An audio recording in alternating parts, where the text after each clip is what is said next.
Why has a defensive back never gone #1 overall in the NFL draft? I told him almost every play that he was weak, that he was soft. I'm the best corner in the game. When you try me with a sorry receiver like Crabtree, that's the result you're gonna get. He don't do nothing. He come to the game, don't catch no passes, and he got the same agent as me. So when I see in that lane, I'm gonna beat it. There's no question that a good defensive back is one of the most coveted positions on the field. A good cover corner like Champ Bailey, Deion Sanders, or Darrell Revis can lock down an entire side of the field. Be the greatest safety ever. A ball hawk like Ed Reed, Rod Woodson, Charles Woodson, anyone friggin' named Woodson can make the decisive pick in a close game. Yeah! We've awarded corners and safeties the Defensive Player of the Year award. We've given them the Super Bowl MVP, but there's one honor they've never had. With the first pick. Why? In the entire history of the NFL draft has a defensive back never gone #1 overall? In this video, we're going to try to answer that question. That's right, we're going balls deep inside of corners and the draft.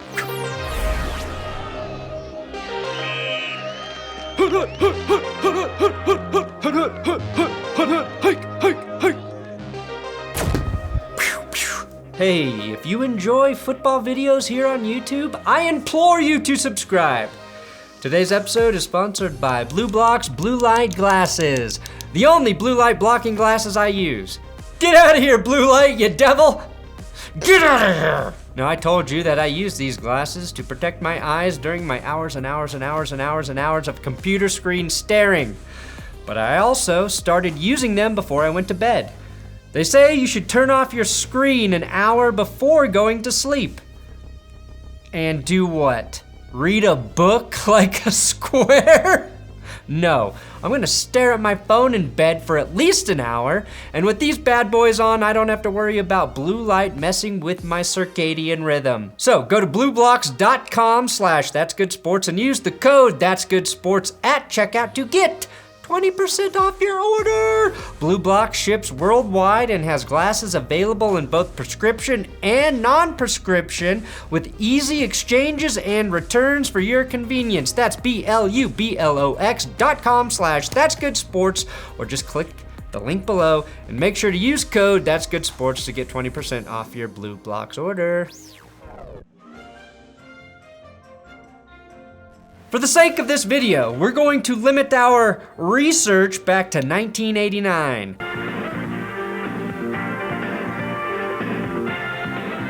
Why 89? Well, that's the year Deion Sanders was selected 5th overall by the Atlanta Falcons. Deion Sanders, cornerback, Florida State. Sanders is the prototypical shutdown corner, a modern specimen, so it makes sense to start with him. Now, Steve Atwater, who is finally in the Hall of Fame, was also taken in that draft 20th. 2 Hall of Famers, and neither taken 1st overall in '89. So why did Sanders, regarded as one of the greatest cornerbacks of all time, fall to 5? Well, it's a little bit of bad luck for Sanders due to a robust Hall of Fame draft class, but also the value for defensive backs, while always high, gradually rose as the NFL leaned into the pass and altered the rules to make passing even more efficient. For example, in 2021, teams averaged 34.4 passing attempts per game. In 1989, the year Dion came in, the league averaged just 2 fewer at 32 passes per game, but quarterbacks were completing just 55% of their passes on average compared to 64% now. Now, Dion ended up being a first ballot Hall of Famer, but so were 3 of the 4 players picked ahead of him. The order went Troy Aikman, Tony Mandarich, Barry Sanders, and Derek Thomas. One of those is not like the others. Now, the Cowboys needed a quarterback, so it made perfect sense to draft Aikman. As for Barry and Derek Thomas, you could make the case for Dion in those spots, but the Cowboys made the right choice, and they got Deion Sanders anyway in 1995, and using that pick on Aikman helped them win 3 Super Bowls. Now, Steve Atwater was a key piece in terms of helping the Broncos win a couple Super Bowls from the safety position. And I looked up and I was like, if this dude ever hit me, I'm dead. But we're kind of gonna focus on corners. That leads me, though, to my first major point. The first overall pick is usually a quarterback. You know that. And anytime a defensive back has had a chance to maybe go first overall, there have been quarterbacks in the way. And it makes sense. QB is the most important position in sports, the most important position in the history of positions, more so than anything you'd find in the Kama Sutra. Quarterback is missionary position, the base position for all sex to work. The team picking first typically has a need at QB. I'm not sure there's ever been a team picking number 1 who was just a D-back away from winning a Super Bowl. Although when the Cowboys took Aikman, you could argue they were just one D-bag away from winning the Super Bowl. Just kidding, I like Troy, I do. Since 1989, we've had 33 drafts.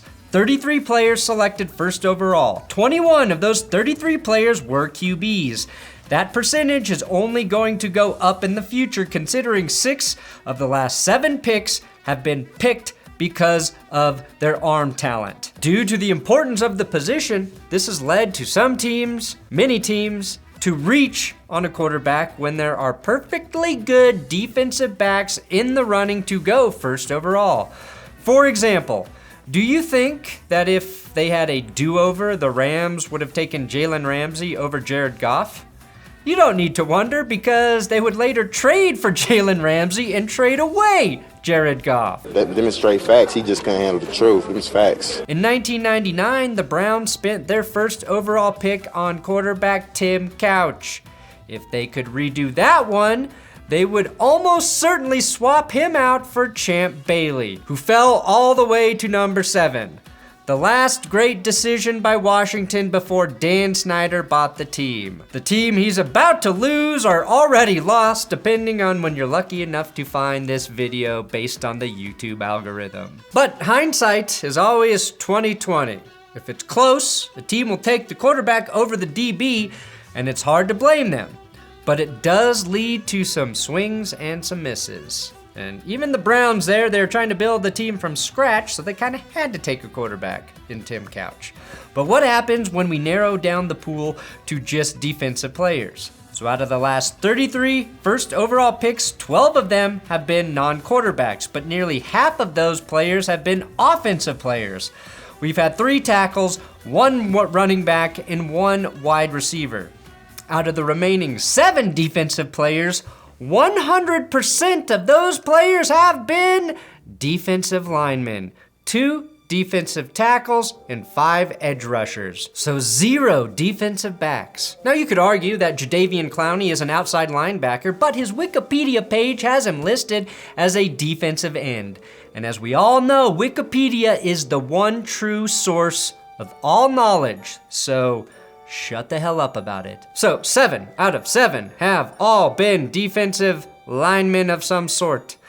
Out of those 7, only 3 of them have made multiple Pro Bowls, which I'd consider to be the threshold between a bust and a good pick for a first overall selection at the minimum. This all points to an obvious truth about team building in the NFL. Scouts and GMs would rather have a dominant pass rusher than a shutdown defensive back. There's some logic to that. A good pass rush makes it easier on your defensive backs. But the inverse is also true. It's symbiotic. The longer a defensive back can cover a receiver, the more time a pass rusher has to get to the quarterback. So Pro Football Focus did a pretty good deep dive into this back in 2019 and explained why it's so common to value pass rush over coverage. First of all, this seems so obvious it hurts.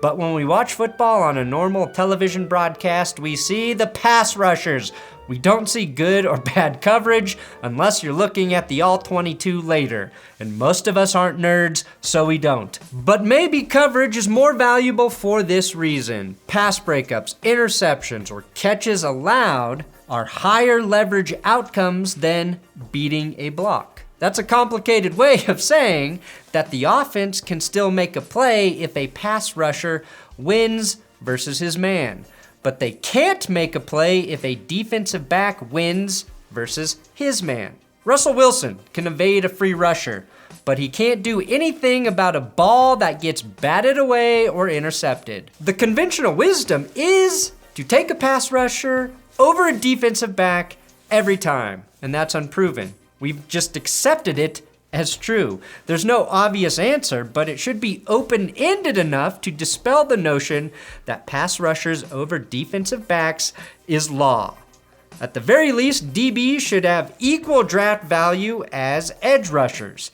The hierarchy of value to NFL teams is this: quarterback, left tackle, edge, defensive back. And all I'm suggesting is that defensive back and edge be on the same level.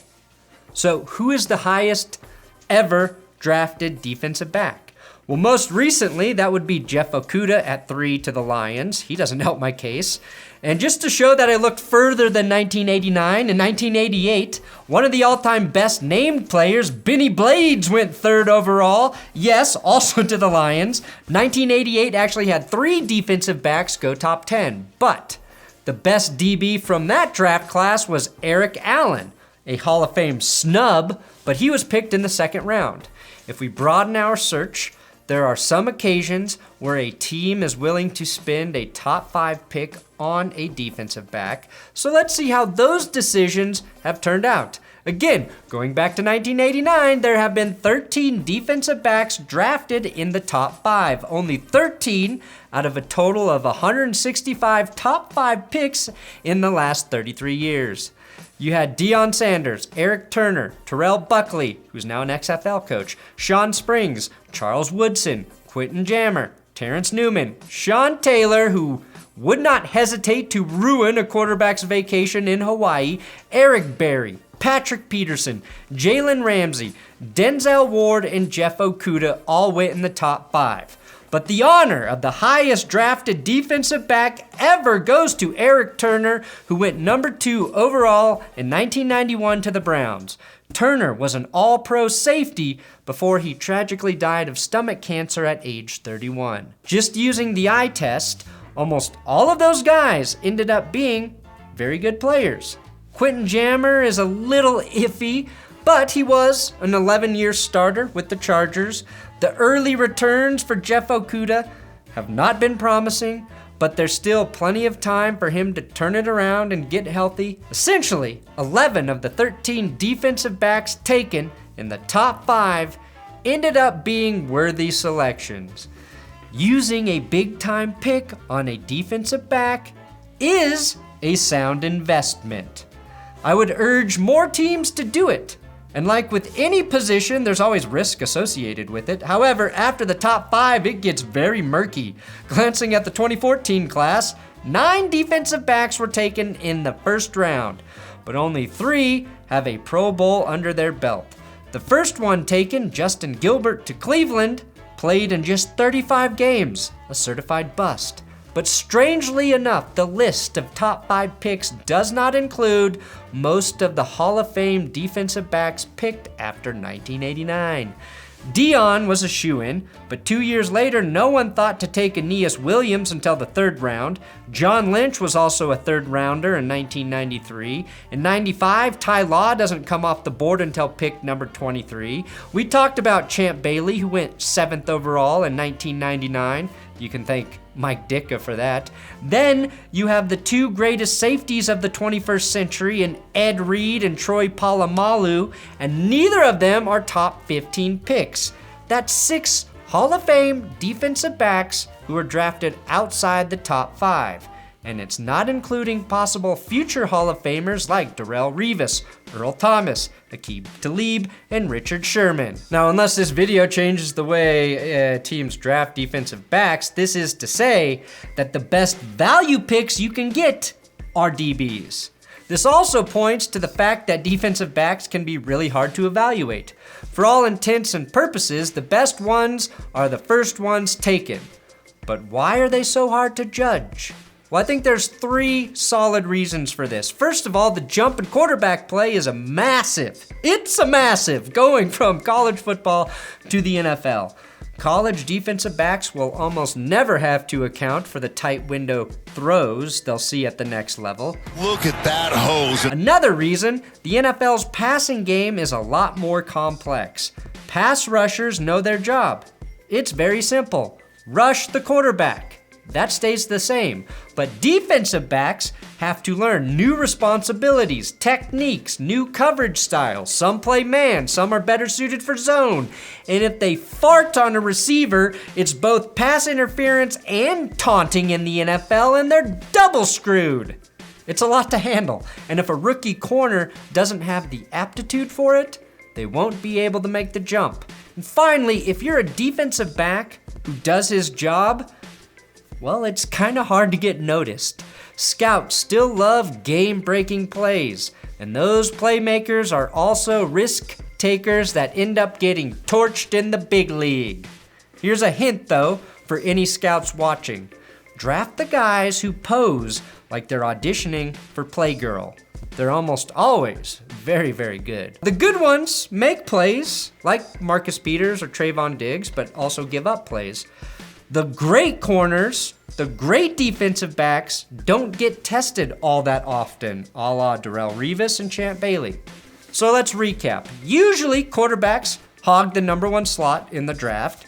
And if a defensive player does go first overall, it's almost always an edge rusher, although we don't know for sure that pass rushers are more important than coverage players. Finally, defensive backs are hard to evaluate. DBs taken in the top 5 are often good, but the best ones tend to fall because it is so tricky to scout and anticipate the transition from college to the pros for the secondary. When he tried to do something dirty, so that's why I'm gonna beat his. That's your answer to the question. Why has a defensive back never gone number 1 overall in the draft? And yeah, that was some balls deep investigating. Check out more balls deep episodes in my deep dive balls deep playlist. I'm sure one of the videos is up on the screen right now. Thanks for watching That's Good Sports. Also subscribe here.